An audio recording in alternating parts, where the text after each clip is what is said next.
ఎన్టీఆర్ జిల్లా విస్సన్నపేట ఇండియన్ బ్యాంకులో మహిళా మండలి 50 గ్రూపులలో 50 లక్షల సొమ్ము స్వాహా. ఏపీ ఎం రామకృష్ణ చేసి మౌనిక విస్సన్నపేట ఇండియన్ బ్యాంకు శాఖ అధికారులు కుమ్మక్కై 50 లక్షలు గోల్మాల్ చేశారు. రెడ్డిగూడెం మండలం ముచ్చనపల్లి గ్రామంలో మహిళా మండలి 50 గ్రూపుల్లో డబ్బులు సుమారు 50 లక్షల రూపాయలు విస్సన్నపేట ఇండియన్ బ్యాంకు శాఖ నుంచి మహిళా మండలి సభ్యులకు తెలియకుండా సీసీ బత్తుల మౌనిక రెడ్డిగూడెం ఏపీఎం రామకృష్ణ మరొక సీసీ సుందరమ సహాయంతో భారీగా దోపిడీ.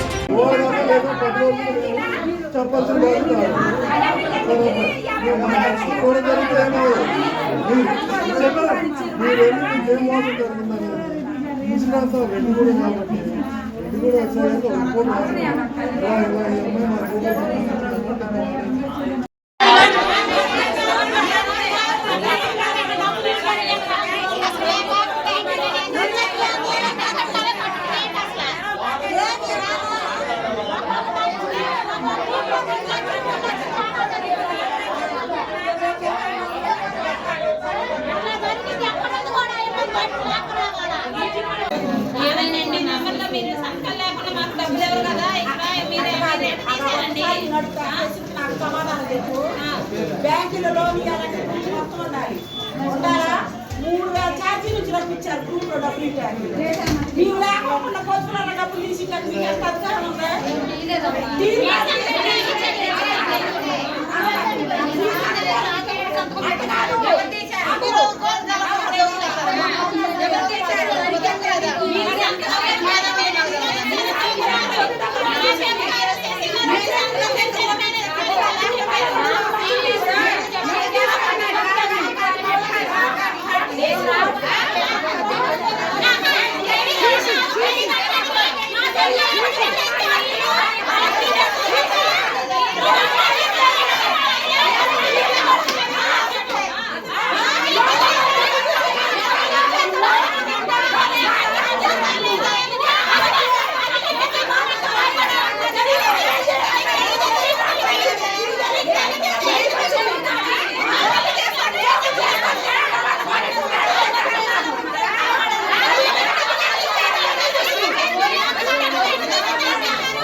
చిన్న సంతకం తేడా వస్తేనే డబ్బులు ఇవ్వని బ్యాంకు అధికారులు.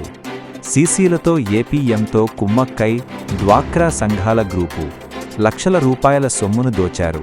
కాయ కష్టం చేసి మహిళా మండలి సభ్యులు పొదుపు చేస్తుంటే బ్యాంకు అధికారులతో కుమ్మక్కే వెలుగు అధికారులు దోపిడీ చేస్తున్నారు. తమకు న్యాయం చెయ్యాలని కట్టిన డబ్బులు తమకు సంబంధించిన 50 డ్వాక్రా గ్రూపులలో అమౌంట్ తిరిగి ఇవ్వాలని డ్వాక్రా గ్రూపు సభ్యులు విస్సన్నపేట ఇండియన్ బ్యాంకు శాఖ ముందు ఆందోళన చేశారు. కూలి పని చేసుకుంటామండి. మేము కూలి పని చేసుకొని కష్టం చేసుకొని కట్టుకుంటున్నాం. నెల మేము తినకపోయినా కానీ పొదుపు కట్టుకున్నాకనే మేము తింటాం. అలాంటిది ఇక పేపర్ ఇక డబ్బులన్నీ ఇక తీసింది. అసలు ఎన్ని డబ్బులు 1 రూపాయి కాదు 2 రూపాయలు కాదు లక్షలే తీసేసింది. లోన్ ఇచ్చేటప్పుడేమో అందరూ 10 మంది కావాలి చూసి సీసీ గారు చూసి ఇస్తేనే లోన్ ఇస్తానని అంటాడు. మరి అలాంటిది ఈ డబ్బులన్నీ కట్టించిండు. మరి చెప్పుకోకుండా ఎందుకు ఇచ్చిండు? మాకు తెలియాలిగా, మా సంతకాలు తీసుకొని ఇవ్వాలిగా డబ్బులు. మరి అట్లా ఎట్లా ఇచ్చిండు? మేము ఎంత బాధపడుతున్నామండి. మేము పనులు చేసుకొని బతికే వాళ్ళం. అసలు ఎట్లా అన్యాయం చేయొచ్చు. ఇప్పుడు ఆ డబ్బులన్నీ ఎట్లా ఇల్లు కడతారో మరి ఎవరు కడతారో చేసిన వాళ్ళందరూ కట్టాలి. ఈ డబ్బులన్నీ మాకు కడితేనే బాగుంటది. లేదంటే మేము ఊపోము అసలుకి. ఎంత మొత్తం ముచ్చినపల్లి మీద 20 లక్షల దాకా ఉందండి. 20 లక్షలు 40 లక్షల దాకా. ఇంకా మాది ఒడ్రోళ్ళు బజార్ వరకే 20 లక్షలు అంట. మరి సాయిబులోళ్ళు గమలోళ్ళు వాళ్ళందరూ ఉంటారు. వాళ్ళు అయితే మనకైతే తెలియదు. మా వరకు సుందరమ్మ అండి. తెలియదండి మాకు. మేము లోన్ ఇచ్చేటప్పుడే వెళ్తాం. మేము 10 మంది కానొస్తేనే వాళ్ళు ఇచ్చేది, లేకుంటే ఊర్లో డబ్బులు తీసుకొని సీసీ గారు బొక్కేసి తీసుకొని దొంగతనం చేశారండి. మాకు సంతకాలు రావు. సంతకాలు పెట్టుకొని వాళ్ళే సంతకాలు పెట్టుకొని వాళ్ళు అన్నీ చేశారు. మాకు రూపాయి కూడా మాకు తెలవదు. ఇప్పుడు తీసినాక మేము ఎక్కడికి వచ్చాక పలానోళ్ళు అన్నాక తెలిసింది. మాకు మొన్నటి దాకా తెలవదండి. అసమంటే ఎన్ని తీశారు మీకు తెలవదు. మేమేమో కడుతున్నాం, వాళ్ళు తీసుకుంటున్నారు.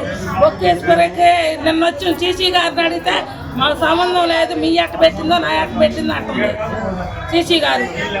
మమ్మల్ని అట్ట చేశారు. ఇప్పుడు ఇన్ని డబ్బులు ఎట్ట తీశారు? ఏదో మాకు ఒక మనిషి లేకపోతేనే మాకు డబ్బులు ఇరు. మేము ఏదన్నా ఒక డబ్బులు కావాలి అని మేము వస్తే 10 మంది రండి మీకు మీ డబ్బులు ఇస్తాం, లేకపోతే 10 మంది లేకపోతే మేము గ్రూప్లో డబ్బులు ఇవ్వమని చెబుతున్నారు. మరి ఒక మనిషికి ఇన్ని డబ్బులు ఎట్టిచ్చారు?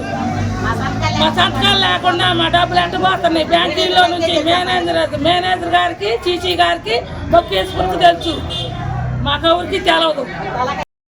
మాది హర్షిత గ్రూప్, ముచ్చినపల్లి రెడ్డిగూడ మండలం. మాది చైతన్య వివో హర్షిత గ్రూప్. మా బుక్ కీపర్ పేరు మౌనిక, బొత్తుల మౌనిక. ఏపీఎం సుందరమ్మ, సిసి సుందరమ్మ గారు.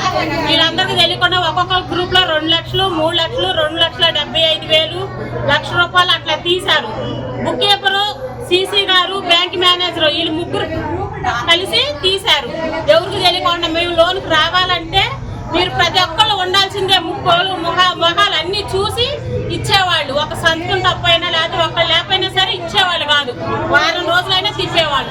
అలాంటిది ఇప్పుడు 2 లక్షలు, 3 లక్షలు ఎవరిని అడిగి ఇచ్చారు, ఎవరిని అడిగి తీసుకున్నారు. వాళ్ళ ప్రమేయం లేకుండా జరగలేదు. ప్రతి ఒక్కరు మా ముచ్చిపల్లి గడ్డ మీద మొత్తం మీద దగ్గర 20 లక్షలు, 40 లక్షలు తీశారని టాక్ వచ్చింది. మొత్తం ఎవరెవరిది ఎంతెంత తీశారో, ఏ గ్రూపులు తీశారో, ఎవరు తీశారో బ్యాంక్ మేనేజర్ని బయటికి తీసుకొచ్చి మొత్తం మాకు చూపించి మేమైతే రూపాయి కట్టమండి, మేము మా డబ్బులు మాకు ఇప్పియండి.